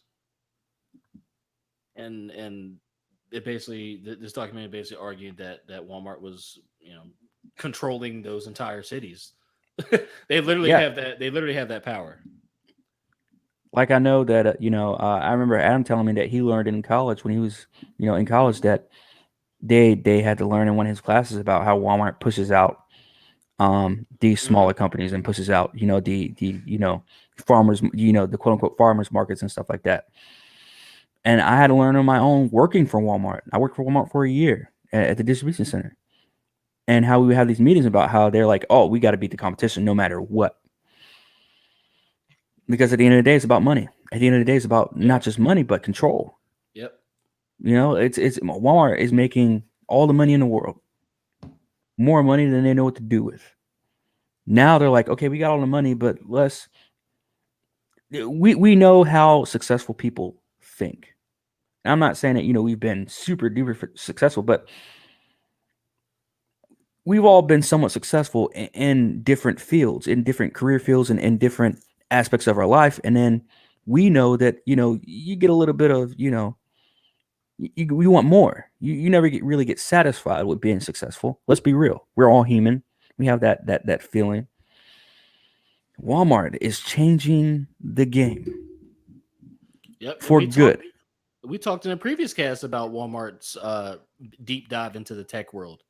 And this is just, you know, phase 2, if you will, or it could be a continuation of phase 1, whatever. We didn't talk about that not too long ago. And it came up briefly too, just about a couple years ago, about how Walmart was going to start a streaming service. Like, Walmart's getting into everything. Yeah. Why? For one reason only, because they can. And Amazon. Well, yeah. But you know, competition. Because here's the thing: that's competition. Right. They don't need to. Walmart's not losing enough people to be like, oh, Amazon is a problem. They just see, oh, Amazon's ahead of us, so now we have to keep up with them. It's not necessarily Walmart is, well, they're taking money away from us. I mean, yeah, a little bit, but you're not. It's not money that you're seeing. You know what I mean? It's not money that you're going to be like, oh, we're in trouble. Yeah, they're trying to get a piece of that. Oh, they're doing better than us. We have to do better. That's what there is. They're saying, oh, they're going to get controlled before we do. But at the end of the day, everyone's going to be controlled by something. And I think that's the biggest thing to take away from this is that, of course, to be able, as many people as they get walking into Walmart and walking out of Walmart every single day, that's a lot of people that need to have mobile devices now. That's a lot of people that need to be tracked now. Of course. Now, again, we can make the argument that we've always been tracked, but now they're coming out and saying, hey, look, fam, we're tracking you. What did Sony do last week with the new update on PlayStation? They said, hey, we're tracking you. Hey, we're listening. We're listening. Hey, you can now record your own party chat. And you can snitch on your own homies. I'm telling you, with these new next gen systems and stuff like that, there's going to be a lot of people getting in trouble. It's over because their own bros are going to start recording. Their quote unquote bros are going to start recording stuff on them. You're going to see these. You're already seeing. Whoever thought? I know I'm probably getting off on a deep end here, but whoever thought that we'd live in a world? If you go back 10 years ago when we were in high school, whoever thought that we'd live in a world where YouTubers and Twitch streamers are getting allegations put on them? And then people care about that on top of that? Right. Like, I was watching a YouTuber the other day. He's not even a huge YouTuber, but he's somewhat a well-known YouTuber. And he made an entire like 2-hour podcast about on his own podcast about how, you know, him being a YouTuber, how his whole life was ruined. His whole family was ruined. He's like, I cheated on my wife, blah, blah. I'm like, you're a YouTuber. Who cares about you? You got caught cheating on your wife with YouTube fans. And it's just weird. I'm like, whoever thought we'd get to a point like that? Now we're talking about walking into a grocery store and scanning and going and giving out all your information, your personal information. And we all know how easy that is, because every time you download the app, it says, we want access to basically all your shit. You want access to your pictures. We want access to all of your gallery, all of your data. And it's either accept or not. Do you want to use this app? What are 99.9% of people going to do? They're going to click accept. Yep. What do you think is going to happen when you walk into Walmart and you need to get them groceries? And you need to get that toilet paper that everybody's running around trying to get. Yep. They're gonna know when you did it, what you got, what brand you continuously buy, and on top of the deeper aspects of them having all your information, they're going to target ads to you, and they're going to make more money off of you, and them and their people are going to make more money off of you. It's tenfold. The benefits of this from a power perspective are tenfold, because when you know everything about your subject, you can do whatever the hell you want and get whatever you want out of your subject, right? So this is, if you want to look at it from that perspective, it's a good move by Walmart, because they're trying to tap into a piece of that Amazon pie, a piece of that Google pie, a piece of that Microsoft pie. You see what I'm saying? They're trying to tap into that big data pool of money that everybody opts themselves into. Mm-hmm. And now we'll see it in the fucking grocery store. So you're welcome. Enjoy. y'all enjoy that screen filled shopping experience where they don't even want you to look up because you don't need to, so you won't. We're in a new age, man. We're in a new age where physical contact is this is the best excuse to get rid of physical contact. The greatest excuse in the world to get rid of physical contact. Exactly. And it was never about COVID, by the way. And we talked about that before COVID even fucking came out. Yeah, and It was never again, about I have conflicting views on COVID because on one hand, I'm like, this is bullshit. You know, this is a play. This is a plan to. But then again, I mean, COVID it's a real disease. It's a real real thing. Yeah. It's a real You know, thing. people have actually died from it. People have actually gotten it. Whatever. But For sure. it's tough, man. This is a man. one big pill that everyone's gonna have to swallow. Unfortunately, including ourselves, in one way or another. Yep. While we're all focused on racism and the election and white supremacy and this, that, and the third, and everybody's feelings, you're getting dude. You're getting Because, exposed in ways you didn't even think of. Exactly. 100%. Because we've stated before on here numerous times about how you're gonna need to show that you got the virus. There's gonna be verification systems everywhere, put everywhere that you have this. You have this verification that okay, you're good to go. It's like going to a club. Yep. It's like getting frisked before you go into a club or going to a hookah bar like we had to experience one time. Like it's this isn't a joke. Like people like we're gonna have to give our freedom. Period. Because nobody cares about it. Basically. Now imagine this. I'm gonna play this little whatever. So imagine if Ice Cube had come out and tried to basically come up with a plan to stop big data and come up with a plan to stop the mass data accumulation of everybody in the country and all the rise of the technological, I don't know what you want to call it, tie-in with humanity and all your medical records and all your personal information and everything about you and everything you ever done in the past X amount of years being stored, kept, analyzed, and everybody being tracked. Now imagine if he had come out and tried to put out a plan to stop that. Do you think anybody would give a fuck? The answer is no. The answer is no. But what's more detrimental to everyone? Arguably, the latter. But again, we're focused on symptoms. We're focused on the leaves of the tree and not the roots of the problem, right? And again, because the leaves of the tree are the only thing people see. The only thing people see. You don't see the roots. You don't see what sparked. You don't see what grew that problem tree. All you see is you might see the trunk. You might see the leaves and the fruit, but you don't see the roots. And the roots make up most of the thing, most of the tree. The tree's roots are generally way bigger than the tree, right? The problem is generally way bigger than what you can see, right? Yep. But again, we focus on other things, and other things get pushed, and that's just the way it goes. That's how you control a society, and people are more controlled now than they've ever been. So, unfortunately, look, man, and that's why we do this fucking podcast, because we want everybody listening to just, like I said, man, just take a step back and just look at things, man. Put dots together. Connect dots, man. Go back and listen to our past 5 casts, right? and then go and look up what we talk about, and then see what you come up with.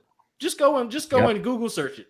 Use Google, right? Google censors results, right? But go use it, because even they'll show you a little bit of it, which can then take you down other paths. And that's how that's how you uncover this shit, right? But man, that's all I got to say about Walmart and everything tonight, man. I don't know if you got any final words, bro, but I think we hit Same the thing we nails always say, on the man. heads, man. You got to be aware, but at this Got it. point, being aware, It's not enough, honestly. unfortunately, not. Being aware is not enough. Nah, It's a start. and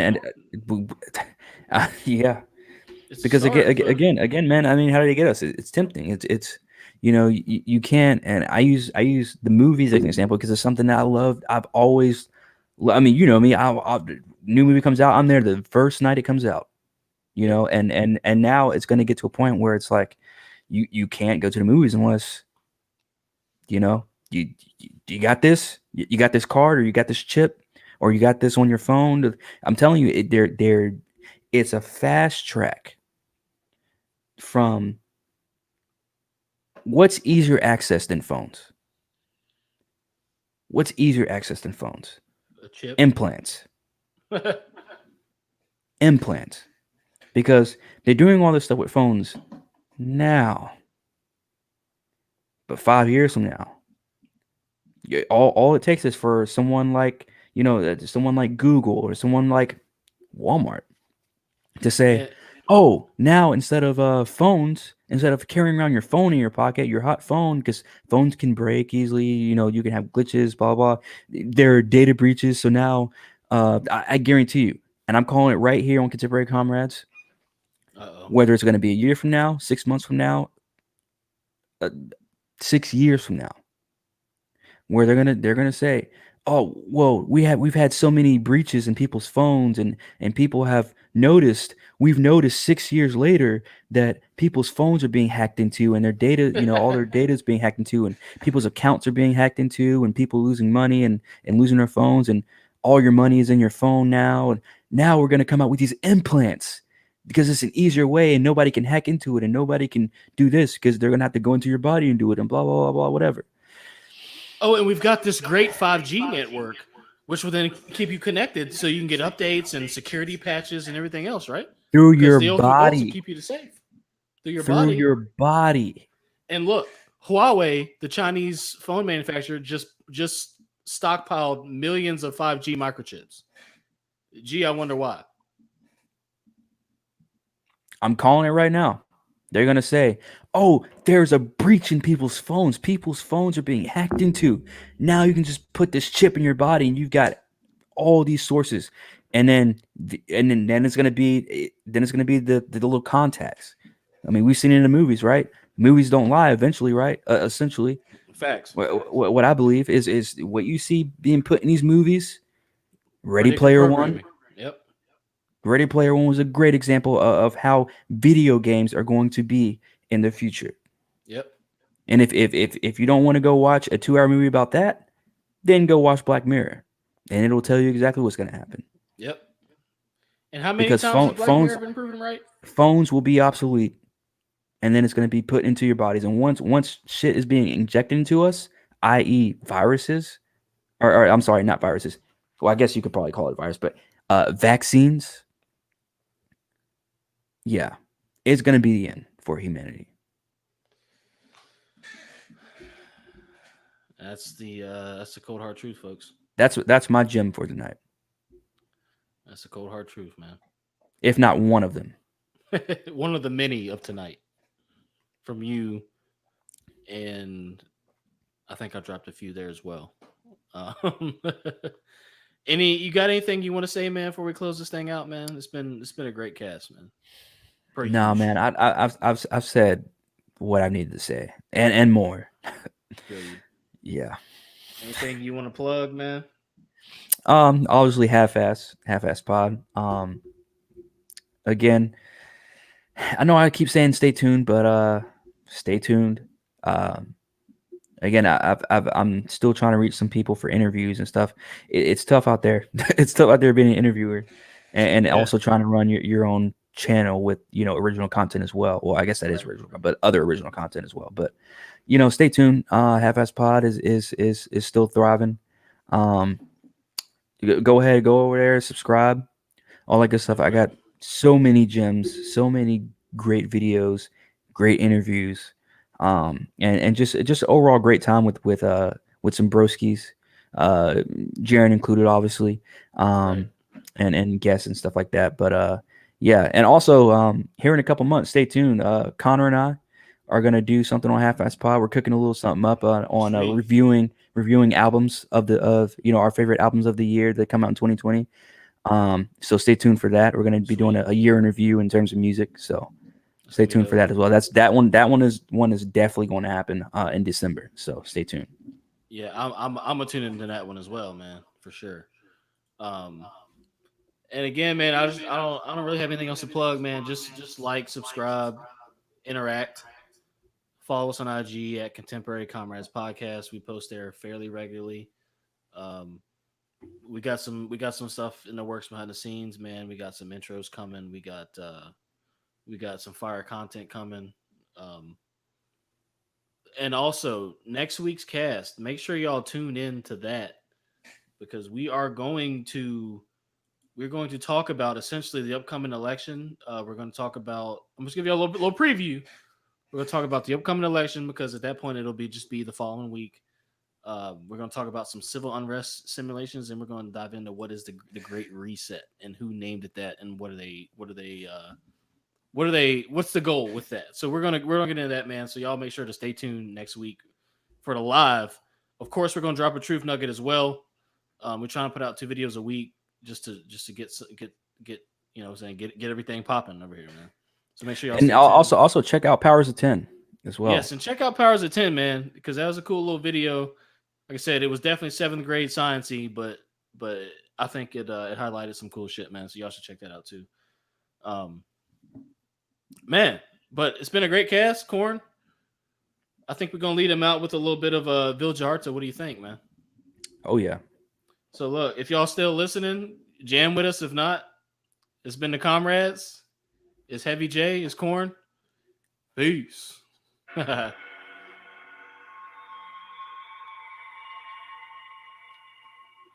really want to listen to the song, so I'm just gonna play it. At least a little bit of it.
This shit kind of fire though, right?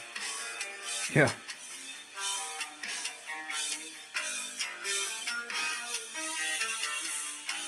All right, we actually out now, people.